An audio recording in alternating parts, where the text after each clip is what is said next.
They called me a nobody, with their mouths full of steak I paid for. I'm Lena. I'm 38, and my family ghosted me for 5 years, until they needed someone to foot the bill for my sister's promotion dinner. They smiled, toasted, laughed, like I didn't exist. Then my father raised his glass and said, "To those who serve with honor, and those who just serve their egos." Even my mother looked away. But the room froze when a man in full uniform walked in. He didn't glance at them. He came straight to me. "General Strickland, ma'am. Welcome back. So much for being a nobody. Ever been erased by your own blood? Tell me below, and buckle up. This story's just getting started." When I came home that fall, it wasn't banners or warm embraces. It was me, Lena Strickland, limping up the driveway with 2 duffel bags and a chest full of silence. No one knew where I'd been. No one had asked. Dad decided to throw a small Veterans Day potluck, inviting his old unit buddies and neighbors who'd worn a uniform decades ago. Melody, my sister, stood radiant in her fresh-pressed National Guard blues. Only 4 years in, and they acted like she'd won the war. I was there as a formality. No name tag, no seat. Aunt Rachel pointed to a chair by the water jug. "Sweetie, that's for Lieutenant Strickland." Mind sliding over there? I sat next to the deviled eggs. Behind me, a wall full of photos. Dad in Vietnam, Grandpa in World War II, Melody's graduation. No sign of me. "Where's the picture of me in uniform?" I asked Mom. She didn't even look up. It was getting old. Thought we'd use something more recent. Later, during small talk, someone asked what I was doing now. Melody chimed in first. She used to be some kind of consultant, probably on retirement now. No one laughed cruelly. That was the worst part. It was casual. Like my legacy didn't matter. Like I didn't matter. I slipped away to refill my water, when a retired colonel stopped me. "I remember your name. Langi Tigray Directive. Hell of a plan." I smiled, tight. "It had too many pages." "Maybe, but it saved lives." He nodded once, respectful, and kept walking. One man remembered. In a room full of forced forgetfulness, that flicker of recognition felt like oxygen. The morning after the potluck, I wandered into the living room, still sore from the folding chair. Dad's medals gleamed inside the old cabinet, right beside Melody's polished graduation plaque. I wasn't expecting to find my photo, but my eyes still searched. Old habits. There was an empty space. Not quite blank, but dust-shadowed, like something had been removed. I opened the drawer below. My West Point commissioning frame was there, but the photo was gone. In its place, the cardboard stock image it came with. I asked Mom later, "When did you take my picture out?" She didn't flinch. "I was rearranging. That wall needed air. No one notices those things." "No one noticing is kind of the whole point," I said. That night we had dinner. Melody buzzed with news. Promotion ceremony confirmed. Private dining room near base. "They even hang your photo for the week if you're being honored," Mom clapped. "Sounds lovely. Lena, wear something simple, okay? Nothing too attention-grabbing." I nodded. I'd once briefed senior command in body armor, but apparently my gray blouse was too loud for family dinner. Later, folding laundry in the guest room, I got a message. No name. Just, "They're digging into Langi Tigray. Old files. Your name's in them. Be careful."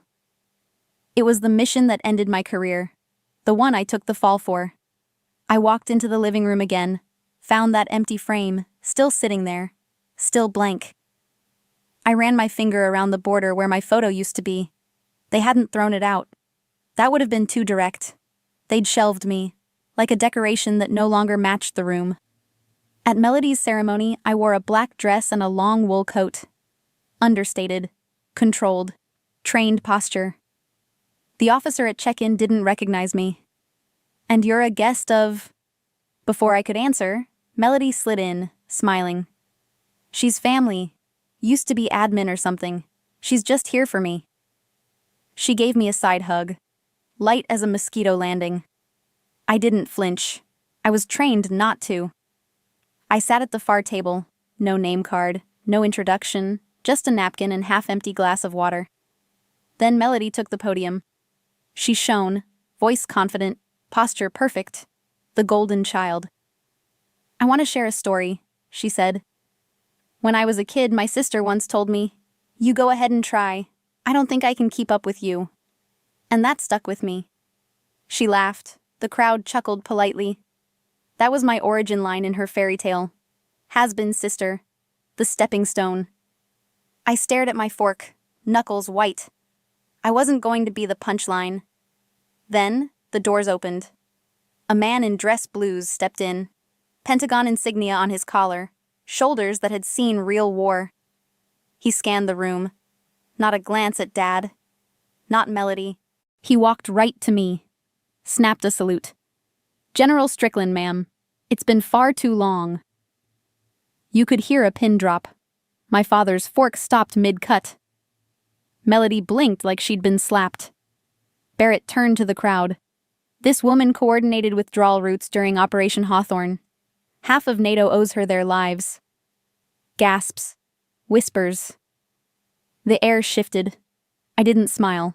I didn't need to. Later, a young cadet approached me. "Ma'am, are you really a general?" I looked him in the eye. Once, I gave the order not to fire, even when protocol said I could. There were children inside the target zone. I chose consequences over casualties. I leaned closer. "You tell me. What title does that earn?" He didn't answer. He didn't need to. I left that dinner without goodbyes. No hugs. No parting words. It didn't feel like triumph. It felt like an old wound finally breathing. But I knew this wasn't over. Because while the spotlight shifted for a second, the truth was still buried. And someone out there was already working to bury it deeper. The next morning, I woke to a message with a subject line that punched the breath from my lungs. Langi Tigray, strategic brief, urgent inquiry. It was from a military journalist. "We've received a classified file implicating you in civilian casualties. Please confirm or refute." That mission, the one that ended my career, wasn't failure. It was sabotage. I had flagged false intel. I was the only one who did. When it collapsed, they needed a fall guy. A scapegoat. That was me. I called Sarah Whittam, a brilliant former analyst. She traced the leak's access point. "It came from your sister's old guard-issued device," she said. "Melody's." I didn't cry. I didn't scream. I drove straight to her base. She didn't deny it, just looked at me, jaw clenched. "I was tired," she said. "Tired of you always being the golden one, even when you weren't there." I looked at her, not as a rival, but as the girl I once taught to ride a bike. "I know what it feels like to be erased, but I never tried to erase you." She blinked. I was wrong. I didn't need her apology. I needed the truth to survive. That night, Sarah got us into a cold server room on base. We found the audio file.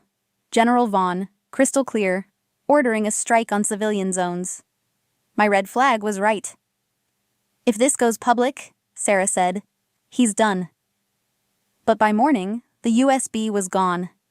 In its place, a note. "You think you're the only one who remembers how war works?" Stamped with the insignia of a disbanded Black Ops unit. And Sarah vanished. I called in one last favor, Barrett, and Melody. She showed up at my door. "I found the deletion logs. It was Vaughn. I'm not going to erase you again." We didn't hug, but for the first time I believed her. The silence they built around me for years. We were about to shatter it. The truth came out at a military summit in Arlington. Barrett smuggled me in.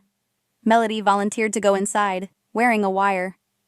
General Vaughn was already there, polished, smug, commanding the room like a battlefield. Then his voice rang out, projected from the AV system across the entire hall. "Civilian risk noted. Acceptable. Proceed." His own words. Gasps. Silence. Faces turned. Vaughn paled. Security didn't shout. They escorted him out quietly, like peeling rot from the walls. Melody and I? We were questioned, but not charged. She kept her rank. I kept my voice. The headlines followed. General Lena Strickland identified as whistleblower in Langi Tigray cover-up. But this wasn't about revenge. This was about dignity. Weeks later, I declined reinstatement. They offered me rank, title, back pay. I wanted none of it. Instead, I returned to the academy to teach cadets how to think, not just follow. Melody left the Guard. She joined an independent watchdog group investigating military corruption. "We can't change the past," she said, "but we can stop it from repeating." One afternoon, we visited our childhood home. On the mantel, 2 photos. Heron and now, mine. Our mother looked at us with a quiet kind of apology. Not in words, but in placement. No ceremony, no speeches. Just a photo returned to where it always belonged. That's what healing looks like. Not loud, not fast, just real. And me? I teach a course called Moral Intelligence. On the last day, one cadet left a note. "I used to think courage was a loud scream. Now I know. It's the quiet truth when no one's listening." That's the legacy I'll leave. Not the medals, but the echo of someone who refused to stay silent. If this story hit close to home, if you've ever felt invisible in your own family, or had to reclaim your worth when no one clapped for you, leave a comment. Tell me where you're from. And most of all, don't let anyone rewrite your truth. Subscribe for more stories that fight for the quiet ones. You're not alone. And you were never a nobody. You were never a